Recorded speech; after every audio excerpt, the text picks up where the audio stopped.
Primeira coisa, por que um triângulo retângulo é um triângulo retângulo? Por que esse nome? Porque ele possui, então, o tal do ângulo reto. Se ele possui o ângulo reto, ele é o triângulo retângulo. Ok? Triângulo retângulo é o cara que possui o ângulo reto. Então, este lado e este lado que tocam no ângulo reto, ou melhor, que formam a casinha, as paredes do ângulo reto, são chamados de catetos. São catetos. E o lado maior, ou o lado oposto ao ângulo reto, é chamado de hipotenusa.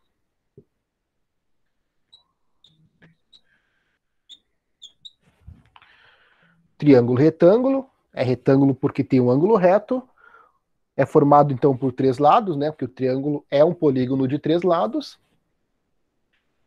Três lados não necessariamente congruentes.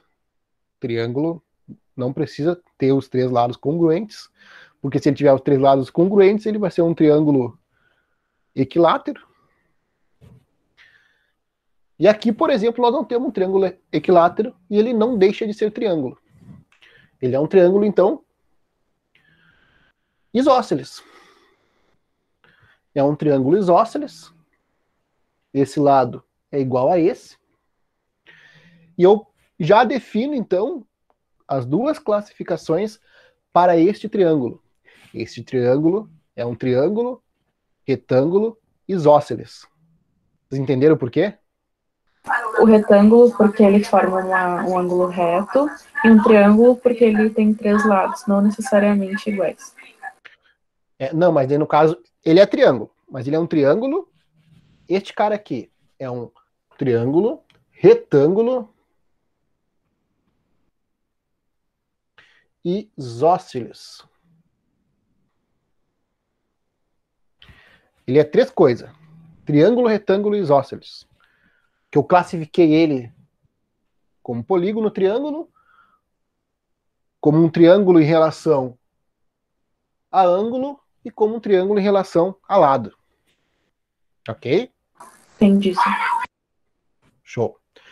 Então eu tenho esse triângulo retângulo isósceles, e nesse triângulo retângulo isósceles, que eu acrescentei isósceles só para confundir vocês, mas para vocês verem que se a gente for se aprofundar na classificação de linha poligonal, polígono, triângulo, a gente começa a abrir um leque de opções e a coisa não para nunca. Então é bom vocês saberem bem o conceito para não se perderem depois, quando a gente for trabalhar na vocês estão, terceiro ano, estão saindo da escola, mas depois, caso vocês forem fazer um curso técnico ou faculdade, se o mundo não acabar, ainda vocês vão poder ver muita coisa de matemática e o triângulo vai estar sempre lá.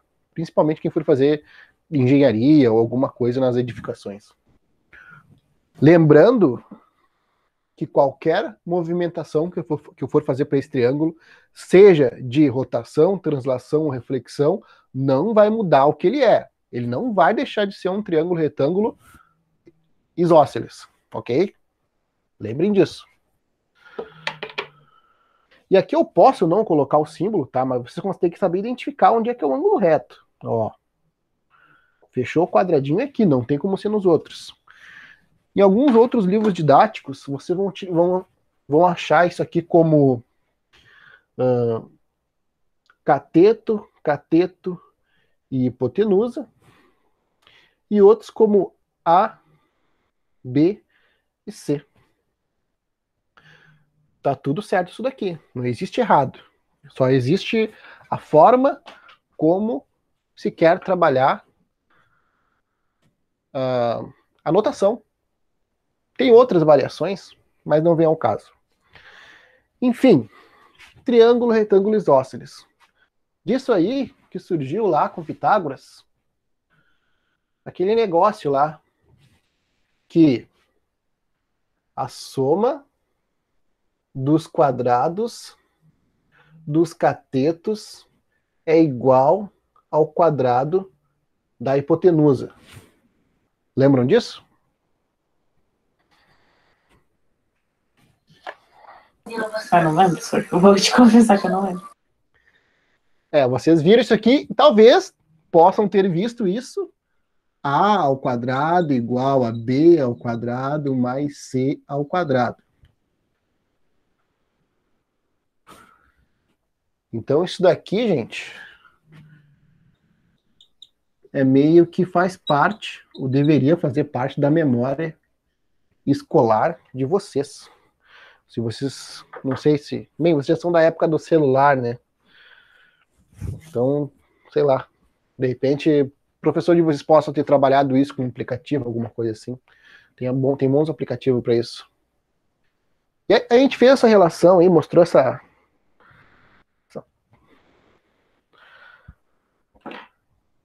fórmula aí, o teorema de Pitágoras. E ele é real. Ele é real, eu vou mostrar para vocês. Vou provar para vocês que ele é real. Até aqui tudo bem? Tem alguma dúvida? Pra mim tá tranquilo. Tá. Vamos supor que eu tenho um triângulo retângulo aqui. Vamos pegar um triângulo retângulo aqui, bem simplesinho, só para mostrar o Pitágoras, tá? Vou desenhar aqui. Um lado é 4, o outro é 5, o outro é 3. Tá bom? É um exemplo mais comum.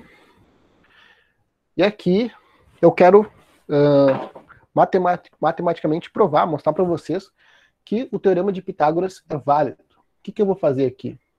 Pegar aquela ideia aqui, a soma dos quadrados dos catetos é igual ao quadrado da hipotenusa. Isso é o que diz Pitágoras. Então, aplicando isso no triângulo acima, nós temos que, vejam bem, 3 e 4 são catetos, concorda comigo? Sim. E o 5 é a hipotenusa, ok? Uhum.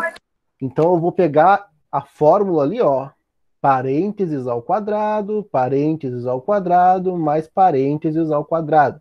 Professor, para que isso? Não precisa, mas eu faço que é para separar as coisas. Eu tenho que botar um H, um C e um C aqui. Então o H, que é a hipotenusa, é 5, um cateto é 3, o outro cateto é 4. Tenho que elevar tudo isso ao quadrado. Então aqui eu vou ter 25 igual a 9 mais 16. E aqui eu vou ter então uma igualdade 25 igual a 25. Está provado aí que se por acaso eu não tivesse um dos valores, ou seja, se por exemplo esse 5 fosse uma variável x, eu poderia determinar aquele x aplicando essa lógica.